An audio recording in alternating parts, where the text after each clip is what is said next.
모세가 모압 평지에서 느보산에 올라가 여리고 맞은편 비스가 산꼭대기에 이르매 여호와께서 길르앗 온 땅을 단까지 보이시고 또 온 납달리와 에브라임과 므낫세의 땅과 서해까지의 유다 온 땅과 네겝과 종려나무의 성읍 여리고 골짜기 평지를 소알까지 보이시고 여호와께서 그에게 이르시되 이는 내가 아브람과 이삭과 야곱에게 맹세하여 그의 후손에게 주리라 한 땅이라.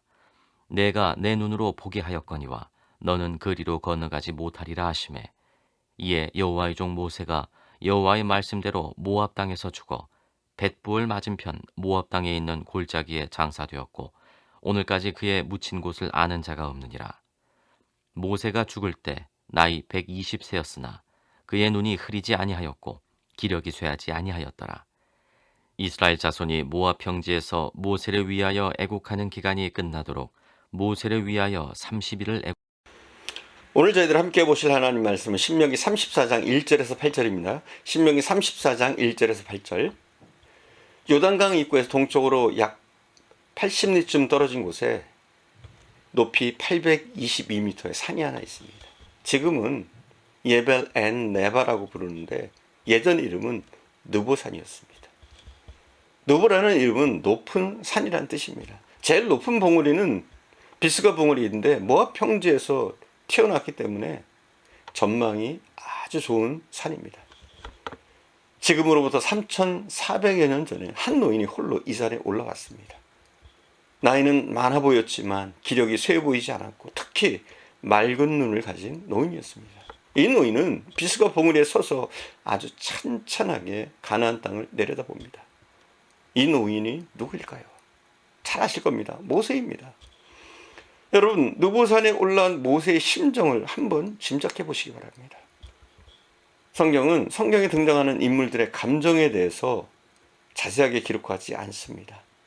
아들을 제물을 삼아서 드리기 위해서 이삭을 데리고 모리아 산으로 가는 아브라함의 심정도 기록하지 않았습니다. 사랑하는 제자 베드로가 다 울기 전에 3번이나 자기를 부인할 것을 예고하는 예수님의 그 심정도 기록하지 않았습니다. 여러분 상상해 보시기 바랍니다. 느보산에 올라와서 가나안 땅을 바라보는 모세의 마음에는 먼저 하나님께 대한 신뢰가 새삼스럽게 넘쳐 흐르고 있었을 겁니다. 40여 년 전에 하나님께서 호렙산에서 자기를 불렀습니다. 이스라엘 백성을 인도하여 내라고 하셨을 때 하나님께서 그렇게 말씀하셨는데도 불구하고 그는 뭐라고 말합니까? 내가 누구이기에? 하나님 분명히 말씀하셨어요. 내가 너를 애굽의 고난 중에서 인도해내어 젖과 꿀이 흐르는 가나안 땅으로 올라가게 하리라 말씀하셨어요. 그러나 마음속에 그는 이렇게 생각했을 겁니다. 그것이 과연 가능할까? 과연 이게 이루어질 수 있을까? 하는 의문이 없지 않았습니다. 그래서 그는 여러 가지 핑계를 만들어서 피해보려고 했습니다. 하나님, 나는 늙었습니다. 저는 아무것도 못합니다. 그들이 나를 믿지 않을 겁니다. 나는 말을 잘하지 못합니다. 주여 보낼 만한 자를 보내소서. 다시 말해서 하나님 다른 사람을 보내소서 여러 번 사용했습니다. 그리고 마지못해 이 사명을 받았는데 이제 감개무량하게도 가나안 진입을 앞두고 있습니다. 가나안 진입을 앞두면서 비스가산에서 바라보고 있습니다. 그는 이렇게 느꼈을 겁니다. 하나님은 과연 약속을 지키시는 분이다. 하나님은 능력의 하나님이시다. 하나님은 정말로 우리를 사랑하시는 분이시다. 다시 한번 하나님에 대한 신뢰가 마음에 가득 찼을 겁니다. 그 다음 다시 한번 깨달았을 겁니다. 광야에서 40년을 보내면서 여러 가지 일들을 겪을 때는 하나님께서 왜 속기, 아니 당장 가나안 땅에 들어가지 못하게 하시는지, 하나님께서 왜 이런 고난을 겪게 하시나, 이런 생각을 많이 가졌는데 이제 가나안을 바라보며 생각하니 그 모든 것들이 다 지난 날들이 유익한 일들이었습니다. 한 가지 예를 들어 봅시다. 이스라엘 백성은 광야에서 이방 부족과 싸움을 많이 했습니다. 아말렉과도 싸우고 모압과도 싸웠습니다. 좀 편안하게 들어갔으면 좋겠는데 가로막는 부족들이 많았습니다.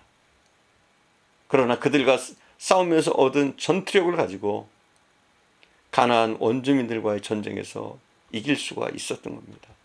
또한 싸우면서 하나님께서 함께 하시면 이기는구나 하는 것들을 깨달았습니다.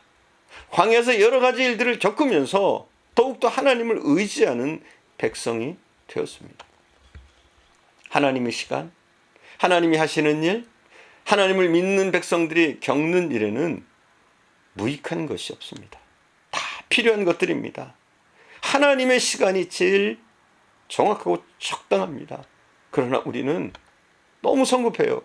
하나님이 계획하고 계십니다. 하나님이 이루실 겁니다. 그것을 믿어야 해요.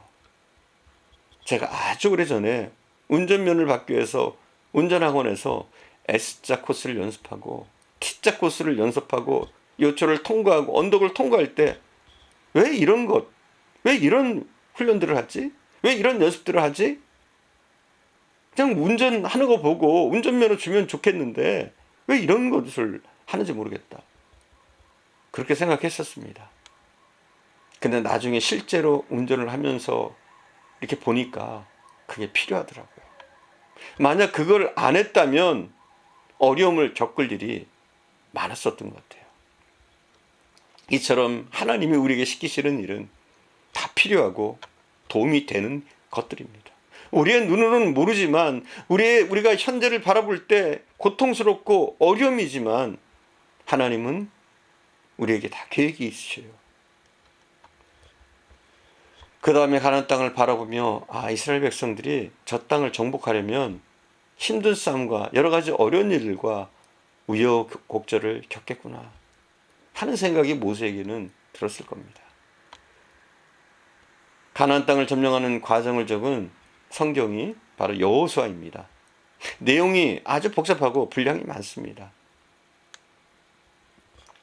3절에 종려의 성읍 여리고 골짜기 평지라는 이름이 나옵니다. 간단합니다. 그러나 이 성을 점령하기 위해서 요단을 건너기 전에 정탐꾼을 보냈고 전 군대가 7일 동안 이 성을 돌았습니다. 여리고성 점령은 대단한 성이었지만 차라리 쉬웠습니다. 아이성 전투에서 참담한 패배를 겪었습니다. 모세가 바라보는 땅은 이런 싸움을 치르면서 이스라엘 지파의 소유가 됩니다. 적과 꿀이 흐르기 전에 많은 땀이 흘렀고 피가 흘렀습니다. 그렇습니다. 하나님의 뜻은 분명히 이루어집니다. 여러분 믿으시기 바랍니다. 그러나 알라딘의 요술램프에서 나오는 거인이 하는 것처럼 전래동화 속에서 도깨비 방맹이를 두드렸을 때처럼 신데렐라처럼 그렇게 쉽게 이루어지지는 않습니다.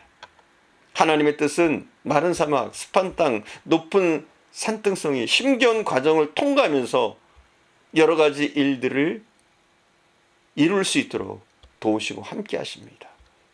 이것을 못 이겨서 중도에 이탈해버리는 성도들이 있는데 여러분은 중도에 하차하지 마시고 감당하시기 바랍니다. 하나님이 주시는 그 승리를 맛보시는 저와 여러분 되기를 축원합니다. 기도하겠습니다. 사랑하는 주님, 지난날 하나님이 우리에게 베푸신 것을 돌아보면 우리는 어리석어서 당시에는 하나님을 원망하고 불평할 때도 많았습니다. 그러나 다 우리에게 유익한 것이었고 심지어 우리에게 주신 고난조차도 우리에게 더 큰 축복을 주시려고 우리를 성장시키시려고 주셨다는 것을 지금은 확신합니다. 우리가 앞으로 걷는 이 걸음도 더욱더 하나님을 의지하며 걷게 하옵소서. 하나님의 크신 팔이 우리를 도우실 것이며 하나님이 방패와 칼이 되셔서 우리를 도우실 것을 믿고 나가게 하옵소서. 하나님이 우리에게 선한 것을 예비하신 것을 믿게 하시고 또한 우리가 그런 믿음으로 하나님의 길을 가는 축복의 백성들 다 되어지게 하옵소서. 오늘도 함께 하시는 주님께 감사드리며 우리 구주 예수님의 이름으로 기도드립니다. 아멘.